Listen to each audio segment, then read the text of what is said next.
I'm Kylee Levien, and I'm with Chris Gordon on Hellblazer Biz. Good morning, good afternoon, good evening, and good night, listeners and viewers wherever you are in the world right now. You are tuned into Hellblazer Biz, Conversations with the Stars, with me, your host as always, Chris. Thanks for tuning in. If you are returning, as always, thank you so much for your continued support. Truly, truly appreciate it. And if you are tuning in for the first time, thank you. Welcome. I hope you enjoy it, and I hope it means that you subscribe and listen to the rest of the interviews I've done. There are over 200 now, which is absolutely fantastic. They are on YouTube, Spotify, Apple, Google, Amazon, and everywhere else you want to look for. You can either listen to them or you can watch them. So yeah, thank you very much, and I look forward to interacting with you guys a lot more. Talking of fantastic guests, today is no exception. She is the lead actress in the Roswell Delirium film, for which I have interviewed several people for recently. And I'm truly excited to bring to you. She's won 5 awards as the Best Actress for this film, and it's absolutely totally deserved. It really is. So without further ado, I bring to you the absolutely amazing, brilliant, and lots of fun, Kylee Levien.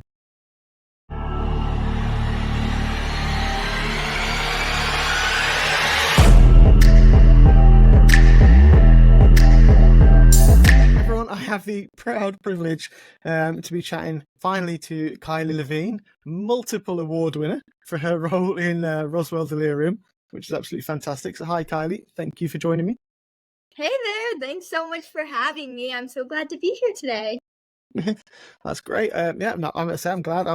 As I've just explained, we're kind of moving my way around the cast of Roswell Delirium. So we've spoken to your older self, Ashton. We've had your screen mother, Ari, who I spoke to the other night, and obviously director Rick as well. All fantastic people. So and all of them sang your praises, which is great. And finally, I get to speak to yourself as well. Right back at them. I'll probably do the same thing. Brilliant. Okay, I'll say I really did love the film. I mean, I think you've seen Ashton's and stuff anyway. So Yeah. it really resonated with me. And so I spoke to Rick first, and I was really keen then to try and reach out to you guys because the performances of all of you, especially obviously you've won awards for it, which kind of says in itself how good the performance was. Because for someone so young, the performance that came across on screen was just so powerful. And it really was. It was really quite emotional as well because obviously with the story as you without spoiling it, as it goes on and you work things out, you can see the battle that Firefly has with life and things like that. It's just It was just a phenomenal performance without wishing to sound sycophantic or anything. It was just great. Thank you so much. Yeah, me, Ari, and Ashton, we all had such different tactics coming onto set, and we had such different ways of doing things overall. And so just learning from them and seeing what they do to apply to the script and to their scenes, and even there was some improvisation and just learning the little things that they do to make their performance 10 times powerful than it already was it's amazing. And I'm so glad you got to catch a glimpse of them behind the scenes because they're incredible people. Oh yeah, no, it's fantastic. I love the way Ashton said she came onto set. As this is not what I've questions. Told you it'd be different to what I've sent you questions and stuff. But yeah, the way Ashton said she came onto set as well because she wanted to see how you portrayed it, and she was like, "Wow, there's attitude there," So she was like, "Okay, cool." And then she took that and made it into her own character as well, so that the older self would reflect exactly what you were doing as well as a young one. Yeah, I know. Really, I really saw was her good. on set, and I was like, "What are you doing here?" Half the time, I was not expecting her, but after hearing what she was saying about it, I was like, "That makes so much sense." I thought she was just coming to hang out with me, Like, sorry. But yeah, I love the way like she put so much time and effort into coming and learning what I do and like the little quirks and physical things that I do to create Mayday Malone, so she can create her just as similar. Yeah, that was really, really fantastic. So, how would you describe your character in 3 words? I have a whole mumble jumble mess in my head. I would say she traumatized and she goes through so much, and there's so many things that harm her in her future and in her past. So traumatized, strong, because although she cries a lot, I feel like, but it's also partly because she goes through so much, and there's just so many things that look down upon her and just set her up for bad things in the future. And she's staying strong throughout all of it, and she still wakes up every day knowing what might be to come, and even with like the Hmm. nuclear attacks and radiation poisoning. And the third, I would say independence. I know like all of her scenes are with somebody. She's either always with her mom or she's always with her best friend Jeremiah. Hmm. However, she's very guarded and she holds back to herself even though she does have people to talk to. And that creates Mayday in her own entire world. That's hard.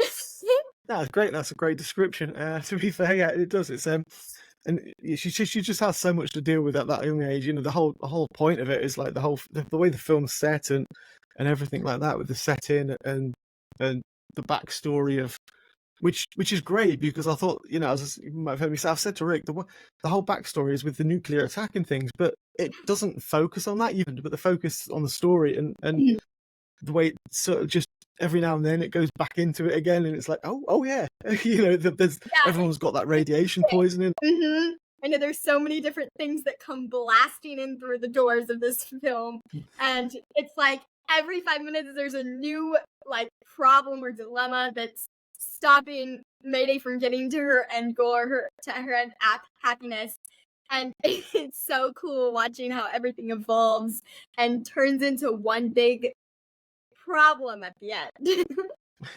Yeah, And that's yeah, exactly. so anything. I'm gonna sneak because I know you've worked with Ari before as well. 'Cause she let that slip. So, but what drew you to the? Yes, so me and Ari were in a short film for Rick called The Rabbit Hole 5 years Hmm. ago in 2018, 5.5. And we originally worked together on that, which very traumatic experiences in that one too. But I was a lot younger and I had a lot more open mindedness to that Hmm. character because I had so much to play off of.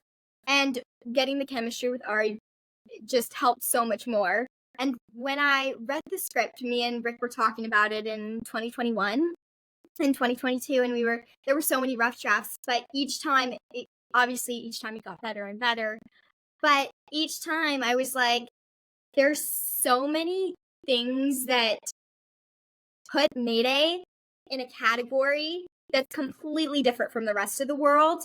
And it's so her past, her future, her life, her goals, her inspirations, and overall just her whole personality. Hmm. And watching how she's such an interesting character, and since she has so many aspects to her life, there's like it's completely different every like 3 minutes. The situations change, the emotions change, the mindsets and goals change, and just watching her, like, she's not very quirky, Hmm. but she has a sense of every, like, little personality possible, and so putting all those together into Kylee Levien, it created Mayday Malone, and just her herself is, like, such an interesting and unique character, and reading the script, it was captivating and pulling me towards Mayday Malone even more, and Uh-huh. each time I read the script, I was like, how am I gonna do this? Like, how am I gonna be able to put myself in the position of Mayday going through what she's going through? Because, like, I have no experiences that are similar. Right. Like, towards the end of the scenes, how all the stuff she's going through in the hospital, and Hmm. seeing her mom, what she's going through, and then her older self. Like, I have none of those experiences, so seeing what she has to go through drew me even more to her. Yeah. Cool. That's interesting. It's they say it must be harder because you've not had those experiences to go through. I mean, to be fair, thankfully, no one's had an experience of going through a nuclear attack. To be able to do that just shows obviously your skill as an actress, but you're coming through that you can actually read the script and understand and just find something within yourself where you can just create that energy And you're right, because the character does have so many different ways she goes in different directions every day throughout the film, and there's some hilarious parts in there as well. To be fair, but what was the most challenging scene for you to film? 'Cause I guess it's kind of touched on it there, but there must have been a lot of challenging stuff to pick the emotion and intensity. For sure, yeah, and Mayday's range of, like, emotions is so wide, and it stretches me as an actress so far because she has so many different levels that she goes through, and the most challenging was definitely any of the scenes in the hospital mainly, because having to connect to a character who is and just watching her mom go scream and yell and kick the wall and kick people and begging for her daughter to come back. That was challenging, and the main scene I think of when I think of hard was the scene where I'm in my bed and I have my bald cap on, I have chapped lips, I have 3 circular, like, things that are from the aliens and radiation, Mm-hmm. and on the outside, thanks to our hair and makeup artist, it looks so real and raw that it made it a little bit easier to feel that on the inside. However, connecting to what she was going through was the most difficult part because I have to be still and I have to lay there and I have to be motionless. And Mm-hmm. I'm watching my mom explode inside out. And that is the most difficult part because imagining as a person what that there somebody might out there might be going through that in their lives currently is Yeah. heartbreaking and it pulls at your heartstrings and it's just so sad and so trying to connect to that imagination was very difficult because I didn't want to harm myself into feeling like that could happen because it's not happening in like my real life and Mm-hmm. it's not very like it doesn't occur often nowadays, but, like, imagining somebody can go through that and still make it out, like, alive, and still be strong enough to wake up each morning is so difficult for me to understand and go through, and it's a relief that that hasn't happened to me or, any of our characters on set, but that was definitely the most Yeah, I can appreciate that. And again, speaking with Ari from and getting her perspective from the other side of the thing, as being the mother, I think that's one of her most challenging, upsetting scenes as well. So yeah. it's really quite interesting to see the dynamics between you all of how the different sides to the story. So obviously, with Ari from the mother side, now listening to you from the daughter side of what you had to push, make yourself go through and imagine going through Yeah. from lying on that hospital bed. It's really interesting to hear and fascinating. Also, I love talking behind the scenes stuff and finding out these things. That was a hard hitting scene. To be fair, it was just that's what I think. It was just Rick did it so perfect. The emotion, because 1 minute you're laughing and joking around and play, with the radios and you're all happy, and the next minute it's quite serious because you've got the radiation poisoning, you're going back. And it's just like, wow, it's an emotional roller coaster of a film. Yeah, and I don't think it was just hard. Like what you guys see when you watch that scene is exactly what's going on behind the scenes. Well, one, because we're all getting in character, but two, because it there when we cut, there was a scene when I was supposed to be so still and I wasn't supposed to move, and I couldn't hold it together anymore because I just hear these sounds. My eyes are closed and I'm hearing these sounds from Ari screaming, and I'm hearing soft whispers from the director, like and trying to like get her out of that state for some scenes and some moments. And I'm just there, and at one point I started crying and I was just playing and I was like, "I'm so sorry. We can't keep going. We have to cut." And so I was crying and I know there were tears in like my mom's eyes and there were tears in the director's eyes. Mm-hmm. And there were many tears in my eyes. And at one point I was like, it got so hard for me. Then I go, I don't know how much longer I can do this. But that it was just as difficult behind the scenes as it was on camera and watching it as a final revision of the scene that came out. Yeah, I can imagine. I can well imagine, and it's just it it shows on the screen. I was gonna say it actually pushes through to the screen, and it shows because if you've Yeah. had that sort of connection and that emotion that you've got, when you're filming it, it really does. That's what makes something so special on screen, because you can actually see that comes through, and that's where all that emotion, the raw emotion, the raw talent and stuff just shines through. And so when people are watching it, you really feel drawn in to those experiences. So the chemistry you guys all had, including with all the crew as well, it just seems to be so fantastic. That's just made such a special film. And I kind of love that about the sort of the independent films, because you get obviously you get your Marvel, your blockbusters, and massive pieces of sets where people hardly ever meet each other. I guess it's all green screen and stuff like that. So when you come to a proper film where you've got to think about it, because I watched it twice before I really understood it. Because I Me say too. I wasn't I don't the blame first time you. around. I think I was working. I was doing something in the background while I was watching the film, and you shouldn't do that. It's that's probably the ADHD in me now. I'm having to watch something else. But when I watched it the second time, but I was just like silent. I think from halfway through the film onwards, where I was just like sitting there, and that's because every little step built up, and then towards the end, I've got to say I was kind of like that and trying with me up, because it was Yes. Me when you too. realise. Yeah, Yeah, she's got definitely, such a story to tell. definitely. And it took it took me a couple times to like understand everything, and like there are still Easter eggs that I'm finding that are like, oh my gosh, that just adds on to the very big dilemma at the very end.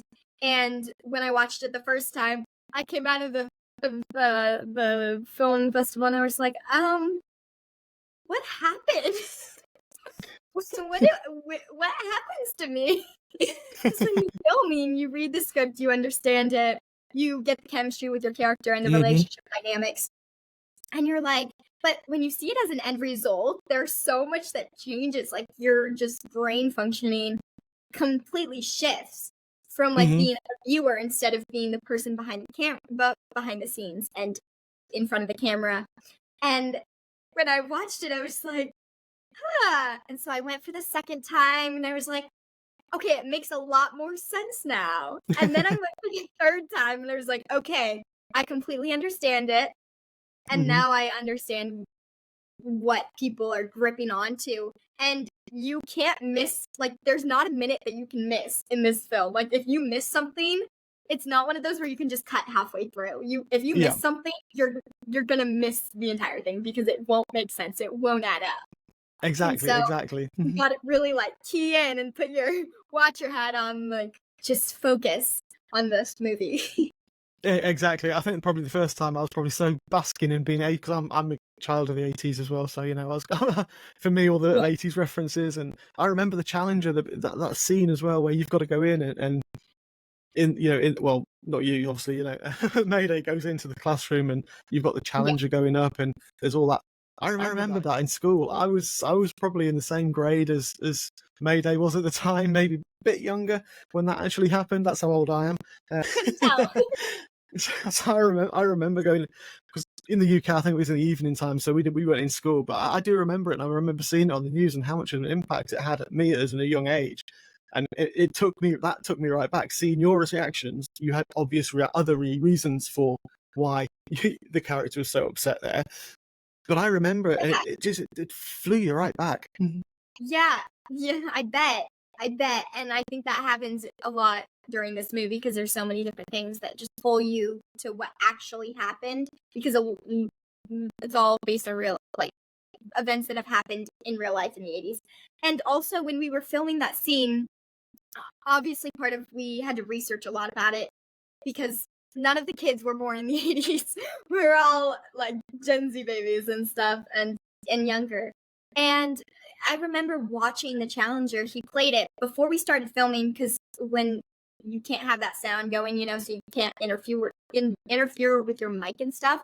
And so it's Hmm. just like green screen TV. But we watched it right before we filmed each other's close-ups and shots and the widescreen and stuff. And when we watched it, I didn't know what I was expecting. I thought it was just like a rocket went up and blew up and it was sad days, and I know that sounds really bad. But I watched it and Hmm. I started crying and I was like, I felt so bad even though it had nothing to do with me. And I guess Yeah. that's just me, how I am as a person. But it was just hard. It pulled at my heart so much because I was like, imagine going through something like that, and I just couldn't imagine it. I was like, "That's so hard," and so when we actually filmed the scene, I was, like, just imagining it, I was like, it freezes me into place, like, my muscles will stop, and my brain just stops because it's like, "What just happened?" And it's the aftershock, the aftermath Mm, of what happened, and watching that was, "Oh my gosh, what mm. just happened? Oh my gosh, how did this mess up this badly?" Yeah, it was. It was just it was crazy. Yeah, And you kind of summed it up that you've managed to watching that, from your perspective, seeing it back just there, and yeah, you exactly the same kind of feelings that I had from remembering it.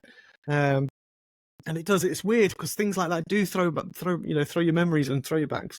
Because I yeah. mean, you had the Challenger. I was just thinking then there's also for me remembering them. But your mum will probably remember as well the Berlin Wall coming down and there's for example little things that if you ever heard the Scorpions Wind of Change. Am I Mhm. really showing my age? And you're just going to say what is that? Right, there's a song called Winds of Change, but that for me just throws me. That's another thing that just throws me back into that era because it was when the Berlin Wall came down and stuff. I'd learnt German in school, um, but then so Roswell Delirium is what is for me is take again. It's that I'll always watch it and it'll always take me back now to that era and seeing and remembering back sitting coming home from school and just like bawling my eyes out watching the news, thinking what's happened to them. So Yeah, I it's know. just crazy. I know, I'm such, like, a Gen Z baby, I couldn't I did so much research for this, but, Rick, like, the director, Richard Bickwell, he captured our raw emotions so well, like, Hmm. one of my favorite things about when we were filming was he never said action, so which is Okay. very interesting because, like, what every set you go to, they're always like, "Okay, action, do the scene, get to the emotion." And Rick, that was one of his things. He never said action. He said, take your time whenever you're ready. And that was one Hmm. of my favorite things because as an actress, our emotions don't come like this. And if we want to really get into character, if we want to really take our time, if we really want to get into the mindset of the role that we're embracing, you have to take your time. You have to take a step back, take a deep breath, and feel and get all the emotions to you. And so he captured the moments really well, and one of the main things why was because he always said, "Take your time whenever you're ready. I'm never gonna say action, just do it whenever you feel like it," and that helped a lot, and especially in a film like this where there's so many complex things, it takes a Hmm. minute to get into character. It takes a minute to understand what's happening, and Yeah, no, that was that's a really great way of directing a film as well because and it shows his understanding of what you guys as exactly. actors and performers are going through. So he's got it seems that very much so he understands that side of things as well because I think there's Mhm. probably directing is a difficult job in itself. Trying to manage everything, and I guess Yeah. Like, they've got their own. exploding your face. Yeah, they've got to make sure everything's right, but to be able to have that, just that knowledge and that compassion to understand and say, right, this is emotion, and just keep the cameras rolling, or just do this in the background, just flow with it, and then I'll change it around afterwards. Just capture Exactly. it exactly as it should be. That's a really good vision to have, I think, for when you're making a film. Yeah, and it was a key part on set, like, it helped us all, and we all had our own moments, and there were Hmm. even some things that weren't ready for and we weren't expecting, and, like, some people had some improvisation skills, and they showed them, and then that was actually what got put in the movie, and that just it made it 10 times more powerful than it was already before. Excellent. So, were there any other special kind of moments on the film yourself? Because we kind of talked about the one with the hospital scene being a challenging, emotionally challenging one. What are kind of the highlight moments, or are really memorable moments for you on film? I have so many. Okay, I'll start with the most fun, I guess, and the Hmm. funniest. I was very honored. I got to go to set where to meet all of the 80s actors. To each one they had their own scenes, and some of them I Hmm. wasn't a part of on camera, but I still went because I wanted to meet them. I wanted to see who else was in this incredible movie. And one of my favorite times was I had a scene with Reggie Val Johnson. And at the end of our scene, we were like, okay, let's take one more. And thanks to Rick's great ideas, we had Twinkies from Die Hard, because like that was one of his like little moments in Die Hard. And so I was like, Ari, instead of popsicle sticks, Ari came out with Twinkies. And Reggie looked at them, he was like, huh? And then his reaction just made it so much more heartwarming, and it made it so fun. And he was like, okay, why, thank you. And just made it fun. And I got to do that for each 80s actors. I got to do a different thing that stood out. And so for Lisa Alcho, we sang the Facts of Life song as a kid group, and she was like, what is happening? And each time it was after one of the scenes or during the scene, so they were gonna do the scene again, but instead surprised with a little hint from their past, a throwback. Brilliant. I love that Reggie one as well, because when I was talking to Ari, actually, I mentioned the scene because obviously that was the scene with you and Ari in it as well. And I did turn around and I just said, if I'd met him, to be honest, I said I would have given him a Twinkie. That's the first. I saw hearing you saying that you did. That's just absolutely perfect. It's the icing on the cake. Yeah, and I got to see both sides of the story. Because that's all I pick him up from Die Hard. I mean, I said to Ari as well, Sam Jones. You had some fantastic people on there. Oh, cool! I also got to surprise him. I got to surprise him with a cake, and it was his Flash Gordon.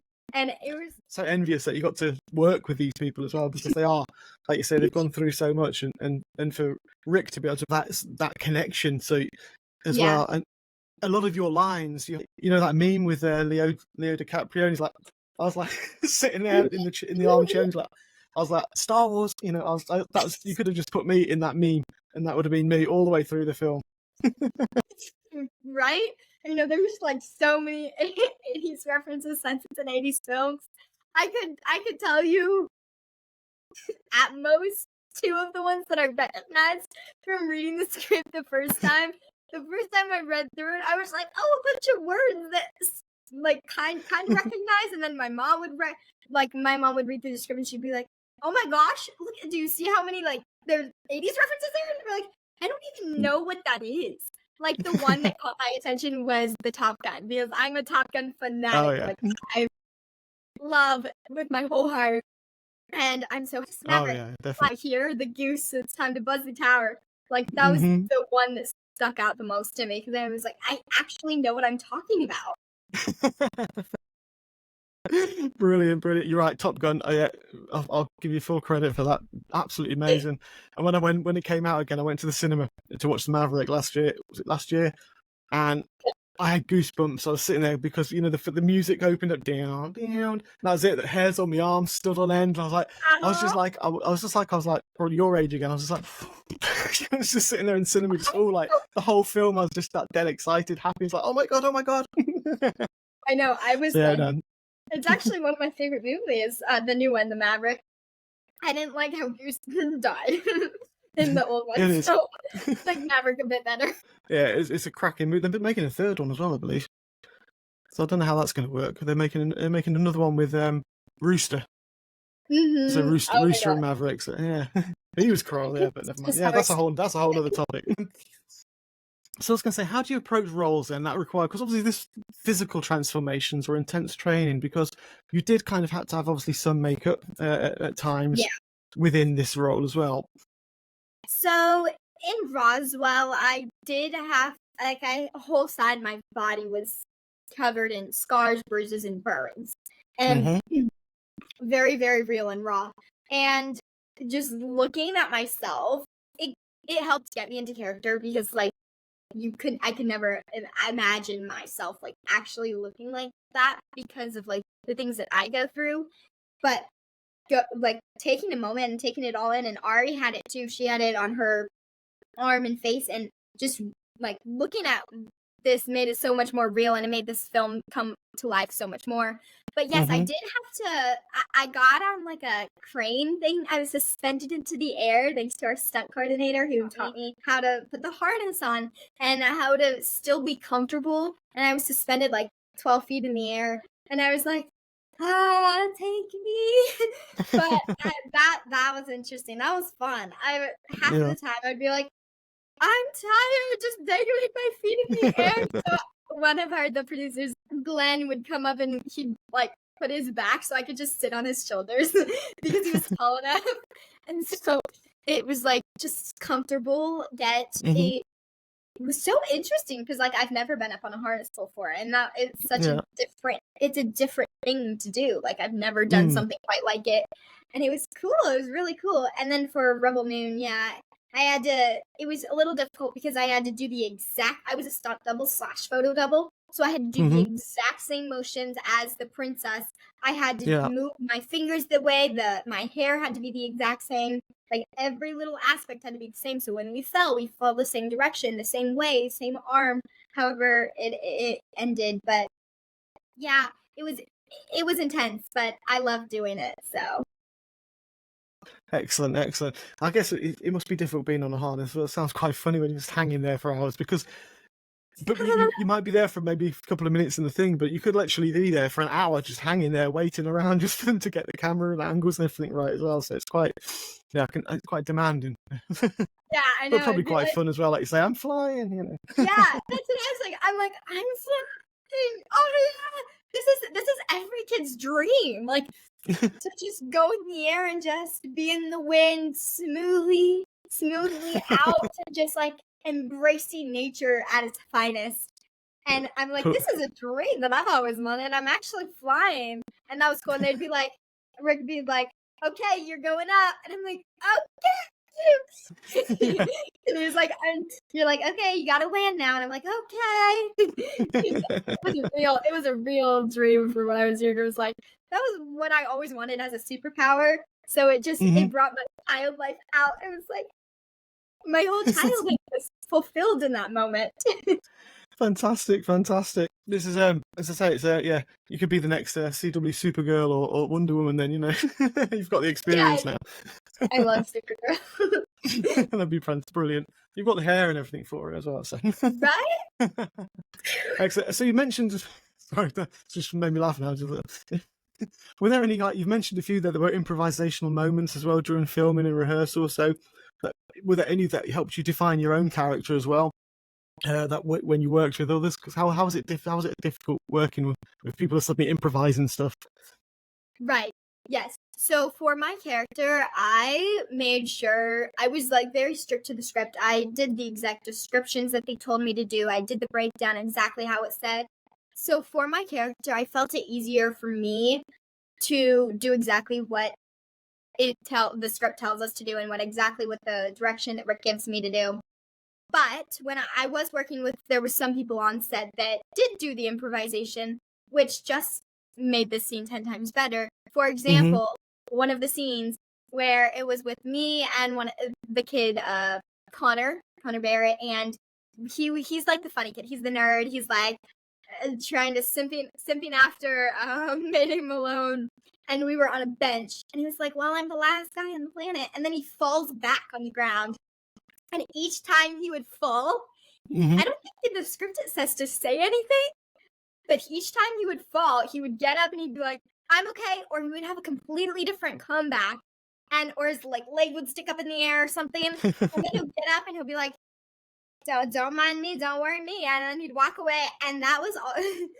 As much as I loved it and as much as it added to the scene, Hmm. I tried so hard not to break character. I would sit there in moments and I'd be like, what was going on in my head? The inner monologue was, no, don't break here, sir. Don't, no, stay focused on what you're Hmm. doing until they say cut, and then you can burst out laughing. But it was so difficult to stay in character. And then you have the camera right here, and you have all the crew and the parents behind you, and then the other kids, and they're all just behind the camera holding in their laughs as best as they could. And I was like, don't look up.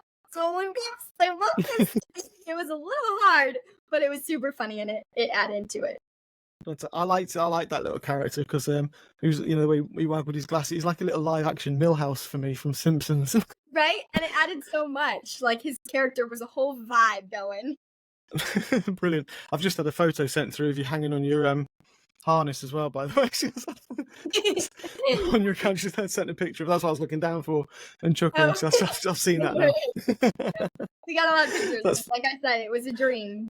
brilliant. And I'm just looking at the time again. It's another one where I could chat to you all day for this. To be honest, I'm carrying such a scream. But are we going to be able to see you in anything else coming up shortly, or in what are your next plans? Yes, so I have a couple films that I did last year. I know there's Outer Range that I'm super excited for with Josh Brolin. That is coming out in April, and I'm stoked to see that. And Rebel Moon Part 2 is coming out soon this year, and I was in that too, and I was the stunt/photo double, which is super exciting.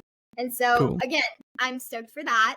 And also, I just did a faith-based film in Florida 2 weeks ago that'll come out later this year that I'm patiently waiting for, but I'm very excited to see how it all turns out. Fantastic! That sounds fantastic. Great to see you on screen again in those. As I say, the Roswell Delirium's kind of opened you all up to me now, and seeing it, and it's fantastic. I can be able to follow careers quite happily, and because they just. Or it's just the performance is just so resonating, and so well done. So obviously, is it 5 awards now you've won, or is it 6? I can't remember. It's fantastic. I'm so happy. It was like I was not expecting it. I know Rick, he would talk about it. He would be like, "Okay, I'm gonna get you an award." I'd be like, "Yeah, okay, I know." And then I got my first award from Culver City Film Festival, and I got my biggest one, the Golden State Film Festival. And it just blew my mind how when the whole cast and crew came together to film this beautiful movie, I was like not expecting it, and I was stunned and shocked, and I was like, Excellent. Well, they're well-deserved awards anyway, so congratulations for all of them, every single one.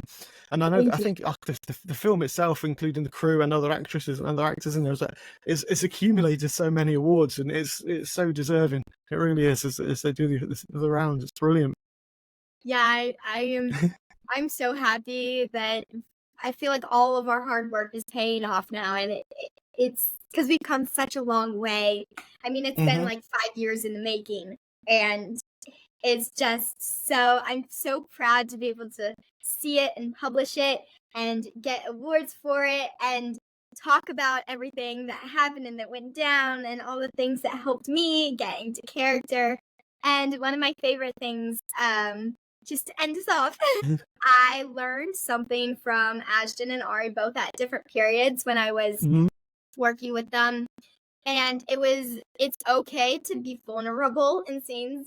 As an actress, I feel like a thing that we can all relate to is we're very guarded, and we keep our walls up most of the time. We still love to make friends, and we still love to hang out, but we also do stay guarded.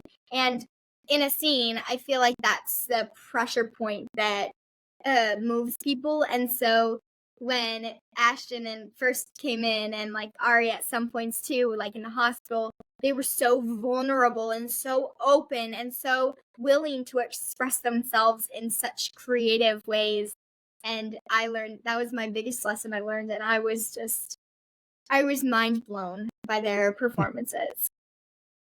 That's fantastic. And I think the end scene, I won't go into it, but that end scene I think sums up all, because from everyone I've spoken to, all three of you who are in that final scene, I think you've all said that, you all felt so open and so emotional and pushed it through. So that's fantastic. Yes, it was very raw, and we all throughout the day bottled up our emotions, and it was interesting because Ari and Ashton weren't allowed to see each other the entire day. So I would go from the makeup chair, and Ashton would come in and be talk, and we'd have some small talk, and then Ashton would leave, and I'd be like, okay, well, it's just me. And then Ari would come in, and she was like, sorry, we had to make sure Ashton was not in here. And there was so many, I was like, well, who am I gonna eat lunch with? Well, who am I gonna hang out with? But yeah, going through that, the last day definitely brought the entire movie together, because you see things that you saw in the first 2 minutes of the film, and you're like, I didn't know that was important. But yeah, it all ends up in a big bind at the end. Yeah, if only she didn't open the door. All we can do is say if only, but yeah. Yep. And before I stop the recording, Kylie, is there anything you'd like to say to people who are watching or listening to this one? I will say, if you're an actress out there, or even if you're somebody who's trying to find your passion or find your happiness or what you love to do in the world, like I said, it's okay to be vulnerable. Stay guarded, keep your walls up, do whatever you feel most comfortable with. But when it comes to a time where you need to let go, be vulnerable, because it is okay. And people are not gonna hate on you for being vulnerable. And even if they do, don't mind them, because there's so many people out there that love who you are, and that I know there's some people out there that don't like who you are, but don't focus on them. Focus on the people that are there and are supporting you. Because I assure you, you will find your happiness and your passion if you follow that. That's what I live by, so yeah. Lovely, thank you very much.